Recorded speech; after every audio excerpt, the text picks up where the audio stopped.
Okay, excellent. There we go. Thank you very much. So hello, everyone. Many thanks for tuning in.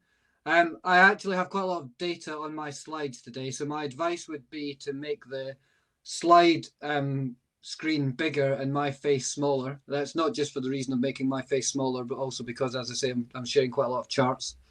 As Graham just said, I'm Scott Logie, Customer Engagement Director at REaD Group. I'm going to spend probably 40 minutes or so discussing customer engagement in general, and also the impact of the pandemic on customer loyalty.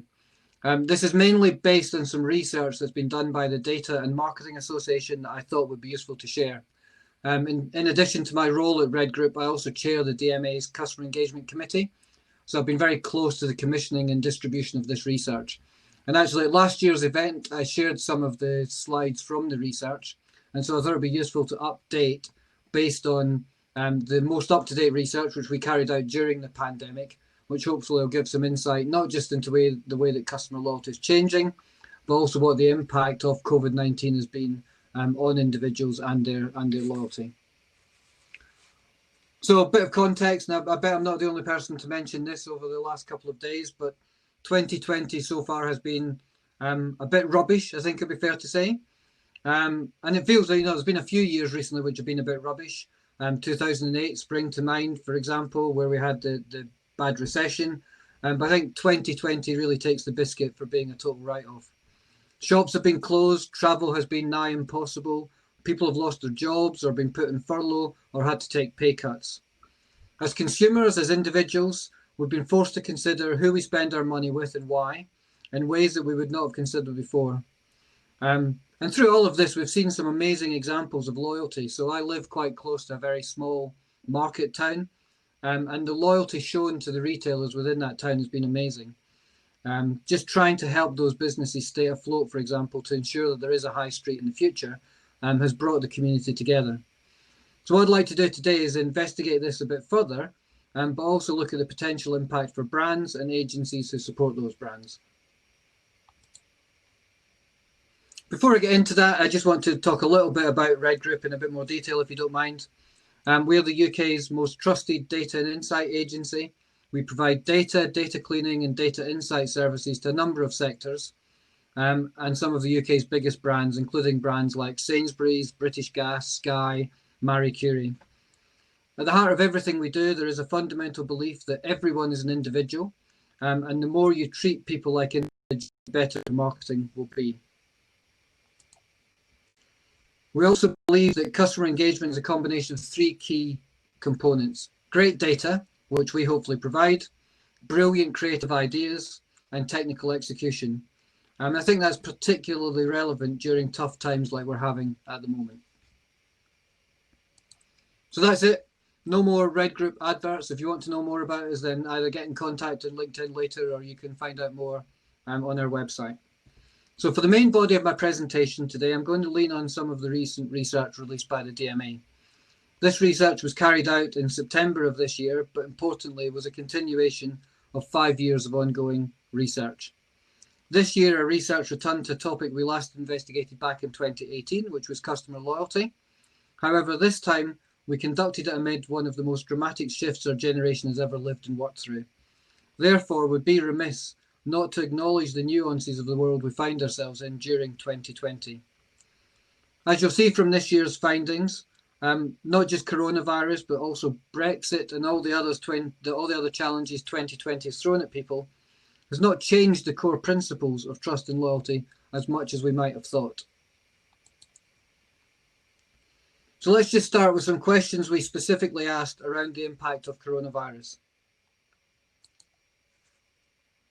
As periods of lockdown and social distancing have become part of daily life due to the pandemic, consumers have had to turn to digital channels to maintain daily essential communications. Almost half of consumers, 47%, are making video calls weekly. They're also taking advantage of presence-free communications when engaging with brands. 1 in 10, actually just over that, 12% of consumers have video called with a brand, and a further 23% would be interested in doing so. In addition to video calls, half of consumers have used chat customer services and would do so again as well, or are interested in doing so in the future. While digital engagement with brands is a more viable and needed option for consumers during this particular period, we expect the experiences of living through this particular period will increase the willingness to engage with brands remotely in the future. The need for remote solutions has also boosted subscription ownership. Over half of those surveyed, 53%, have a paid media streaming subscription, up from 46% in 2018. Meanwhile, over a third subscribe to a paid next-day delivery service such as Amazon Prime, compared with only 28% in 2018. A key benefit of subscription-based buying is that it forms long-term engagement with customers while still offering flexibility. Will these pandemic-boosted behaviours continue in a coronavirus-free world? We expect that to be the case.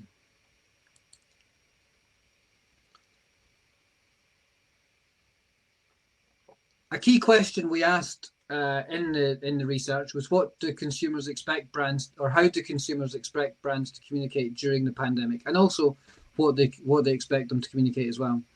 To what extent do they expect brands to show compassion in the current times, and how can brands best support customers? Is a softer approach more appealing, or a practical one? The majority of the people we surveyed, so 77% of people, expect brands to show consumers compassion during coronavirus, and a minority, 22%, feel they receive too much communication about the coronavirus from brands. This suggests that more consumers want brands to engage with them directly about the pandemic and explicitly show compassion. Other data we looked at suggests that compassion is best shown through action rather than sentiment alone. The majority of consumers expect brands to be flexible about cancellations during this time, a form of practical compassion that could also hold some long-term benefits for brands. And 56% of consumers agree they're more likely to stay loyal to brands that are able to offer flexibility in the current climate.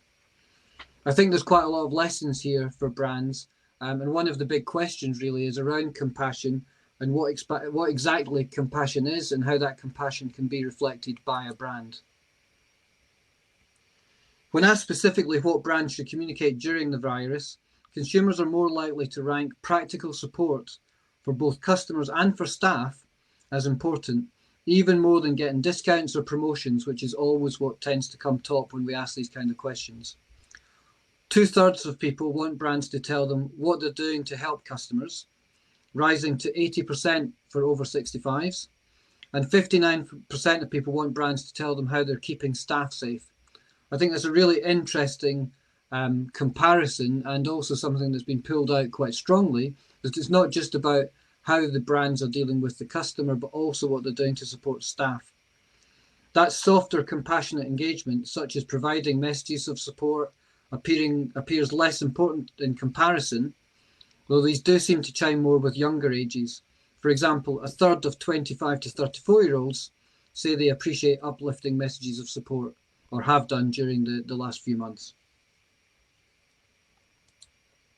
So that was some stuff specifically around the virus and the pandemic, and some interesting things there, particularly around compassion, for example. Let's now take a step back and look at consumer loyalty, which is something we've been monitoring as the DMA since 2016. Back then, when we did our first survey in 2016, we designed a segmentation that we've continued to use to track consumers based on their loyalty attitudes. In this case, if this is your first time seeing this, I just want to remind you what the groups are. So first of all, we have what we call active loyals. These are people who tend to stay loyal to brands or shops or websites for both everyday and big important purchases.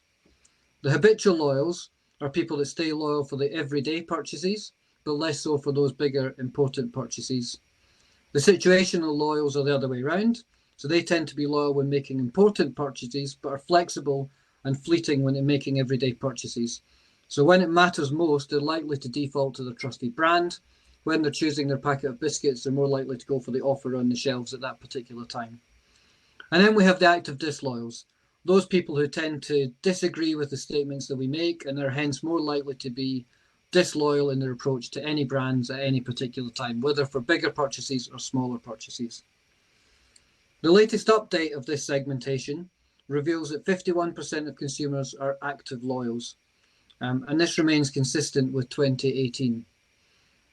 Similarly, the number of active disloyals at the other end of the spectrum also remains consistent at around a fifth, or 21% of consumers.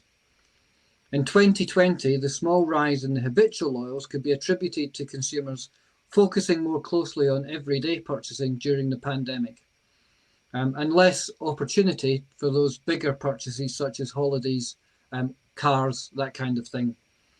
Overall, the picture of consumer loyalty is remarkably stable, even under the stresses and strains of the last few months. This stability reminds us that consumers crave consistency in the brands that they engage with, their routines and their habits, and that most consumers display at least some active loyalty in their purchasing. So while overall consumers remained unmoved in their loyalty mindsets, other attitudes tracked in the research suggest some interesting shifts in the role of discounts and pricing when comparing behaviours around consumer choice. A consistent downward trend in consumers agreeing they spend time comparing price suggests that this is becoming a less must-do for some consumers. Although agreement is still in the majority, so 67%, is significantly down from the 83% we saw in 2016. Paired with the fact that we've also seen a drop in consumers who agree that they are often swayed by deals to change brands, down to 49%. Recently, there is a need to actively switch seems to have dampened, or that need to actively switch seems to have dampened. This doesn't mean consumers are less keen on getting the best value for money. Rather, consumers have benefited from the industry in general, responsibly guaranteeing the most competitive price points possible, as well as making price comparison transparency ever easier to check at point of sale, including things like comparison price sites, for example. This means consumers have less need to put effort into the search for value and can more easily trust the prices they see on a day-to-day basis. With a prolonged economic downturn, a very real threat on the horizon is consumer interest in price cuts a real threat on the horizon is that interest in price cuts could increase. But unlike the recession of 2008, consumers today are equipped with maximizing behaviors learned over a decade and a different perspective on what discounts and deals represent. This could mean a different expectation of how much promotional activity consumers will expect in a downturn scenario in the future. Let's now look at which specific brands consumers named as their favourite, and look at whether the pandemic has shifted people's focus in terms of what are the top brands compared to 2018. In several waves of the research, we've asked consumers to tell us their favourite brand, and once again, Amazon tops the top spot in terms of the most mentioned brand, named by about 15% of consumers, up slightly from the 14% that we had who named them as the top brand in 2018. So still quite consistent. This is despite Amazon's seeming ubiquity as a brand across so many areas of our lives. So it makes it maybe a bit surprising that it hasn't come up higher. Maybe Amazon's role as a gateway brand can be seen more as a service rather than a brand that people engage with themselves. Or maybe there's something at play here around the compassion side of things, not something that Amazon potentially are known for. Elsewhere, we find consistency in the most popular name brands, with the big retailers such as John Lewis, Sainsbury's and Tesco's being the next most popular after Amazon. Apple and Nike are the only product-based brands to make the top 10. It's important to note a quarter of people mentioned other brands, highlighting that very wide range of brands that consumers feel strongly about. And maybe the big brands aren't as dominant as they might expect or we might expect. Also, as you notice at the top there, with no favourite still being the most popular thing, there are a lot of people out there who don't really feel they have a most popular brand that they engage with, or are happy to name as their favourite. If we drill down a little bit into their favourite media or entertainment brands, there was a clear winner, with Netflix having increased their share considerably from 10% to 17% compared to 2018. Sky remains as popular as ever, with 9% choosing it compared to 10% in 2018. I do wonder if maybe they would have expected some sort of increase in that time period, and maybe, if you pardon the bad pun, some own goals with the way they dealt with the football during the pandemic might have had an impact there. The pandemic-induced increase in in-home leisure time has boosted consumer engagement with Netflix, but the greater breadth of content, their investment, and the general growth in consumer awareness since 2018 will also have played a role in this. Another finding, again, is that a third of people picked other brands, more than double what they picked in 2018. This is testament to the wide-ranging media options that are now available for consumers, including streaming, social media, podcasts, live streams, etc. There's so many competing sources for attention and so many new brands that are starting to pick up and people are engaging with. Equally, a significant 2/5 or 39% of consumers couldn't identify a favourite brand in this category, which suggests consumers have multiple favourites and are more likely to be frequently switching across channels, or maybe that there still is an untapped audience for these types of brands to go after. This fragmented media consumption means loyalty is less linear in this category, and that brand promiscuity is much more common, despite our knowledge that consumers in general are habitual creatures.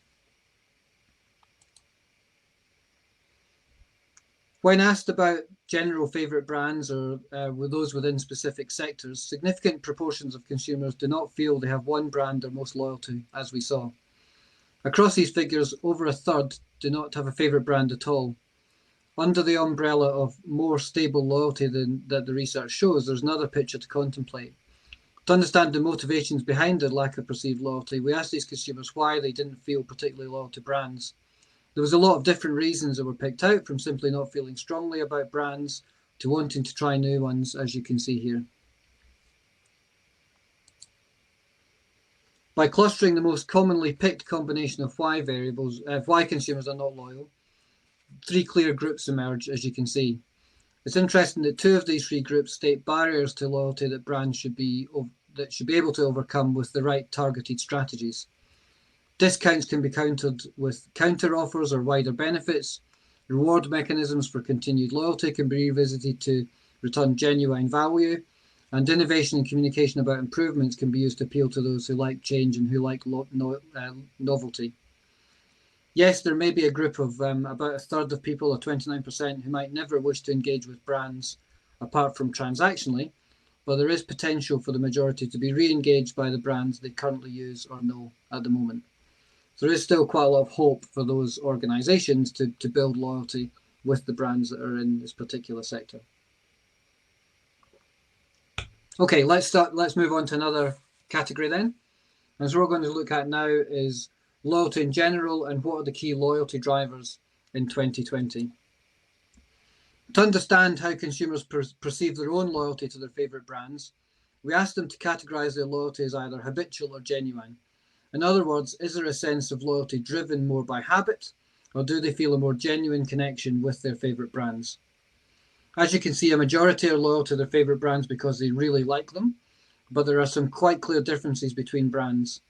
As we've seen in previous research that we've done, the overwhelming majority of John Lewis and Marks and Spencer's fans are genuinely driven by a sense of loyalty to those particular brands.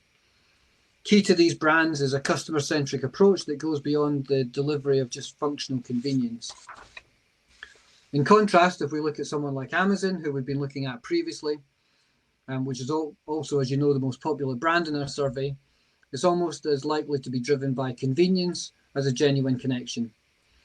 This split in feeling is also is felt among other major loyal customers for both people like Tesco's and Sainsbury's. From the customer's perspective, both habitually and emotionally motivated loyalty drives their engagement with their favourite brands. And we actually did a small survey at another event that we were involved with recently to find out about the love of Amazon and their feeling about compassion. And what was interesting was there was basically a 50-50 split between people who loved Amazon but didn't feel they were compassionate, and hated Amazon and didn't feel they were compassionate. But the overall outcome really was that Amazon as a brand is one that's used because of convenience, rather than because they feel that it's a brand that they engage with. And I guess this is what we're seeing and reflecting here. We're reminded of also here that great customer engagement, meaning what customers need from their brands, should be defined by the bottom up. That's whether it's purely convenient, consistent service, or one that's more personal, involved, and human. Ultimately, a brand that delivers on values aligned to genuine customer needs, whether those are to be simply a functional partner or something more, will be recognised and rewarded by consumers. To further understand what's driving loyalty, we ask consumers in more detail why they are loyal to their favourite brands. Beyond the sense of loyalty being habitual or genuine, we gave consumers a range of 19 different options, which can be categorised into the 7 key drivers that you can see here. One question we had entering into the research this year was, in the midst of this ongoing crisis we're going through, would consumers have shifted their priorities in terms of what makes them loyal? Or, as the previous tracking of these drivers has shown, would functional loyalty still remain as the most common driver of loyalty? To further understand what's driving loyalty, we asked consumers in more detail about the loyalty to their favourite brands I mentioned. We gave consumers the 19 options, which can be categorised into the 7 key drivers that I mentioned previously, and now that you can see here in terms of how we then categorise those. So under functional, these are things around best quality, ease of use, reliability, convenience. Financial is more about the money side of things, so good value for money, allowed to be flexible in terms of the way that you pay and engage with them. We have a compassionate from a society point of view, so treating workers well, acting in an environmental way, having a good brand reputation. The stuff around brand charisma, do we think they're a cool, impressive brand, fun and entertaining, innovative and up to date? There's a compassion around personal, so from my side of things, will they help me feel better, inspire me with new ideas, new products, reflect my personal style and taste, or just generally make me feel good? The stuff around service, always, so they just provide me with good customer service. And then there's those actually sort of, if you like, bought loyalty things. So good promotions, great offers, or provide a loyalty card or a way to gain points or rewards for being a loyal customer. So what we wanted to find out was whether all of these things, how these have changed or what makes up loyalty or what drives loyalty from consumers in 2020. So in 2020, functional drivers still remain ubiquitous and underpin loyalty for practically all consumers. This fundamental pillar continues to be a foundation that successful brands have to achieve and has perhaps unsurprisingly changed in the pandemic. Basically, if you don't get the service right to begin with, there's no chance that you're going to have loyalty otherwise. There are other things that you can do, but it will all be underpinned by that great service. It's interesting that the 2 compassion drivers, along with brand charisma, have grown in importance, with more consumers this year naming these as drivers of their loyalty. In particular, the significance of personal compassion has grown from 47% to 52%, and societal compassion to 58% from 55%. Some of these shifts can be explained by the wider context of the virus, as consumers look to brands to show them support and compassion in difficult times. Brands that are offering this on a personal level are being recognised. And we saw that in some of the earlier stats as well. That's through helping consumers achieve their goals, making them feel good, but also on a societal level through caring for staff and the environment, upholding values, and even just expressing brand values. It's also interesting to note that brand charisma is on the rise as a driver of loyalty from 50 to 55%. Consumers are continually and increasingly recognising brands that are innovative and embody a personality. More human brands during the coronavirus are perhaps engaging consumers better than those that feel too everyday and not that empathetic in the current climate. Brands that can hit multiple levers of loyalty give consumers a wider range of reasons to engage.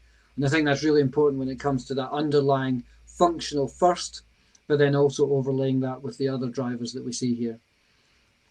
Arguably, as it becomes harder for brands to differentiate themselves based on the functional excellence, easy payment options, efficient delivery, easy returns, then brands such as Amazon become more uniformly accessible. There'll be these additional pillars that can then be used to stand out from those titan brands such as Amazon in things like compassion and brand charisma. If we just drill into this in a bit more detail for particular sectors, there's some differences to be aware of. Functional drivers remain on top regardless of the sector, but other secondary drivers vary in relevance. To gain maximum engagement, brands need to be aware of which secondary drivers are most important to deliver on, depending on their product or their sector. For example, compared to favourite brands overall, consumers are much more likely to rank societal and personal compassion as drivers of loyalty in retail and in fashion brands, for example. Compared to brand other sectors, customers are paying more attention to how clothing brands are responding to societal responsibility, as well as how they connect to them personally.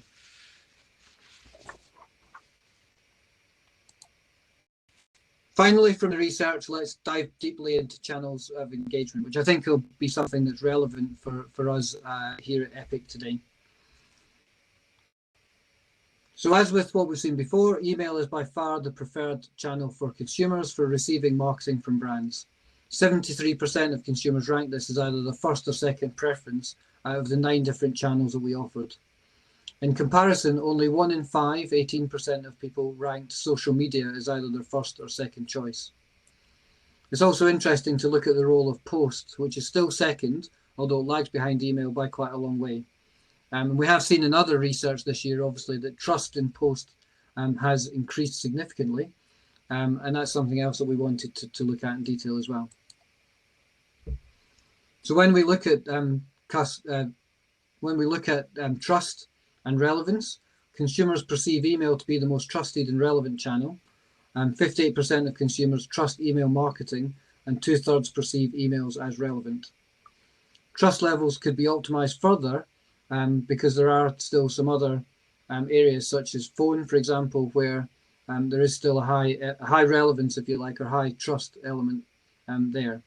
You can also see that post ranks closer to email in both terms of trust and relevance. That's really where post starts to stand out, as does face-to-face, which is something that's particularly relevant, for example, within the not-for-profit or charity sector. Social media, and I guess maybe we've pulled out, for example, Instagram here, is increasing year on year and is clearly much more important for younger audiences. The other most common way that consumers engage with brands they have an existing relationship with is, as well as direct email, is TV, online search, in-store, and online browsing being the most typical. So what we're looking at here is how you find out about brands and companies that you already use, but maybe are offering new products, new services, for example. What this undermines is the importance of developing engaging email campaigns for existing customers, as well as focusing on other complementary channels. And these most likely to be ones which consumers can keep up to date with developments and new activity. You can't live in a single channel world effectively. Cross-channel campaigns that use social media, video, TV clearly have their place. And in the context of winning engagement from these existing customers, email still seems to be valuable, but it's definitely better when it's backed up with other media channels.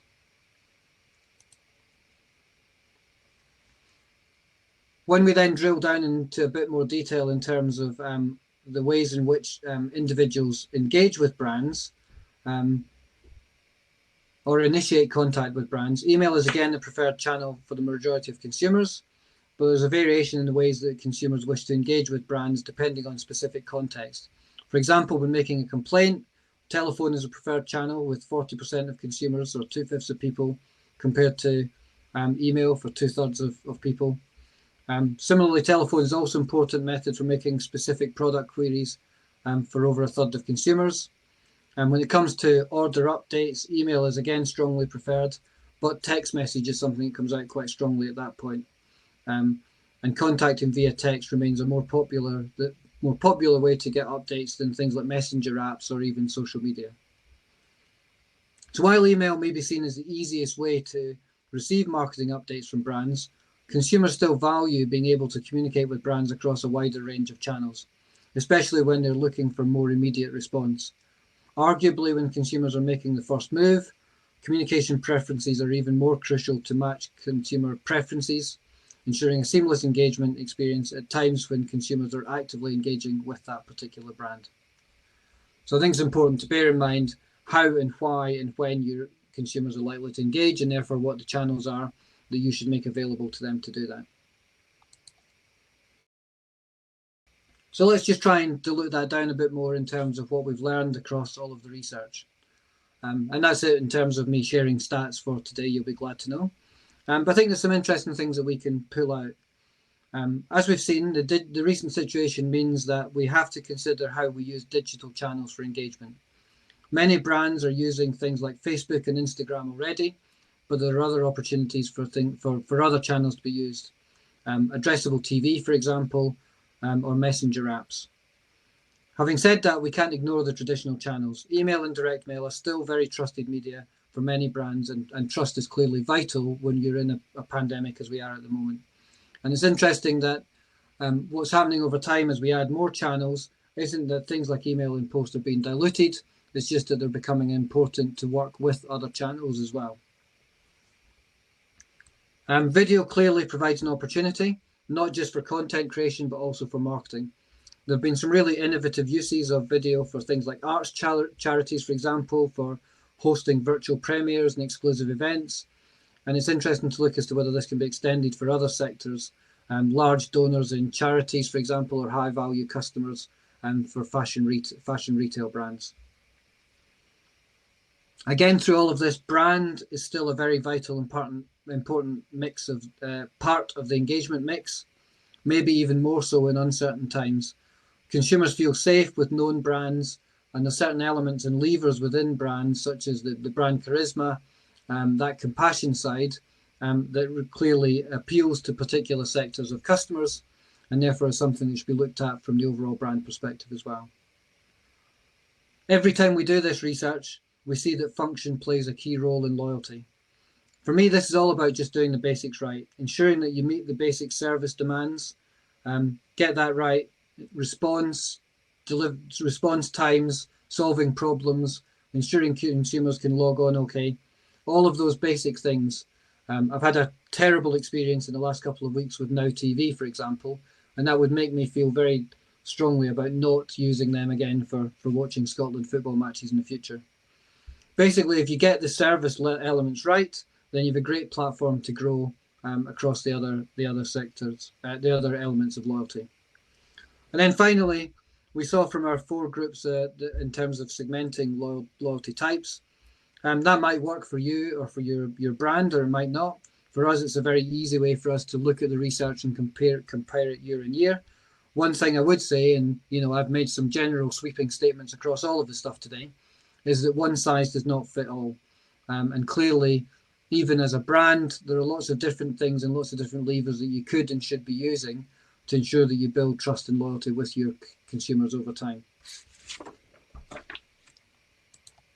I thought it'd be useful just to pull out a few brands that I've either seen some campaigns from, or that there's been some things that have been happening over the last few months that I've thought that have been quite interesting and quite relevant. I would say that only one of these brands are people that we work with at REaD Group, and that's Marie Curie. And one of the things that we've been working on with them is around using COVID data. So we create models around consumer risk based on COVID. So for example, risk of losing your job, risk of contracting the illness, risk of being contaminated, that kind of thing. And Marie Curie used a lot of these risk models to help them plan how and when they brought staff back post-furlough, particularly when they were opening up hospices to support the NHS. And that seemed to me to be a really good way of using data that was created for one purpose to help them get the best out of the data, but also to help them get the best out of their staff and make sure that we're protecting people around, bringing them back and using those individuals to support the NHS through a very difficult time. Another brand to pick out would be Sweaty Betty. This is a personal one, I guess, to a certain extent, not for me, but for my wife. She's a big spender in Sweaty Betty, generally in store. And what they did during the pandemic that I thought was very interesting was that they turned their in-store advisors into video advisors. They sent out enormous quantities of product that could be tried on at home. And then they had a video chat with the customer, in this case, my wife, to talk through what she thought about the products, which ones she liked, how they fitted, all of that kind of stuff. At one point, we had nearly £1,200 worth of product in our house, and my wife didn't buy it all, thank goodness, but she bought a few items from them as a result that probably she wouldn't have done, and a really good use of video as well as a good use of customer engagement. I recently chaired an event where Bloom & Wild presented and talked about their thoughtful marketing approach. This is really very much about compassion and aligns very well with them as a brand, but also aligns well with what we've seen in the research as we've gone through today. That's all about ensuring that people are marketed to in a sensitive way. They can opt out from receiving marketing communications at difficult times. So, for example, maybe following the death of a relative, you don't want to receive emails about Mother's Day. They allow you to make those opt-outs very easily, but still stay opted into their general overall marketing program. And finally, Admiral wasted absolutely no time in giving back to their customers, and I think enhanced their brand as a consequence.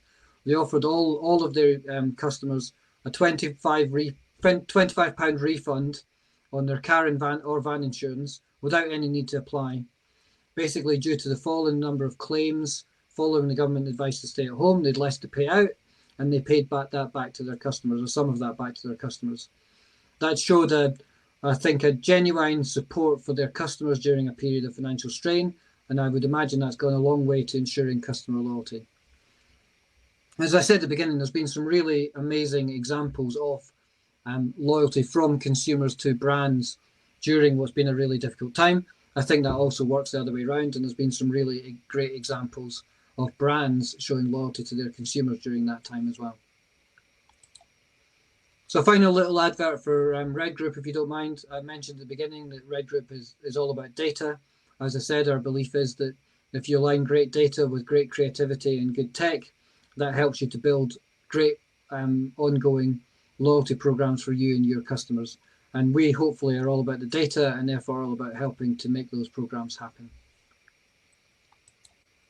Thank you very much for your time today. That's really appreciated. If you'd like to get a copy of the research in more detail, then please feel free to go onto the DMA website to access the research. Or if you'd rather just get in touch with me, either through the inquiries at REaD Group email address I've got here, or by going online to LinkedIn and just dropping me an email or a message through that way as well.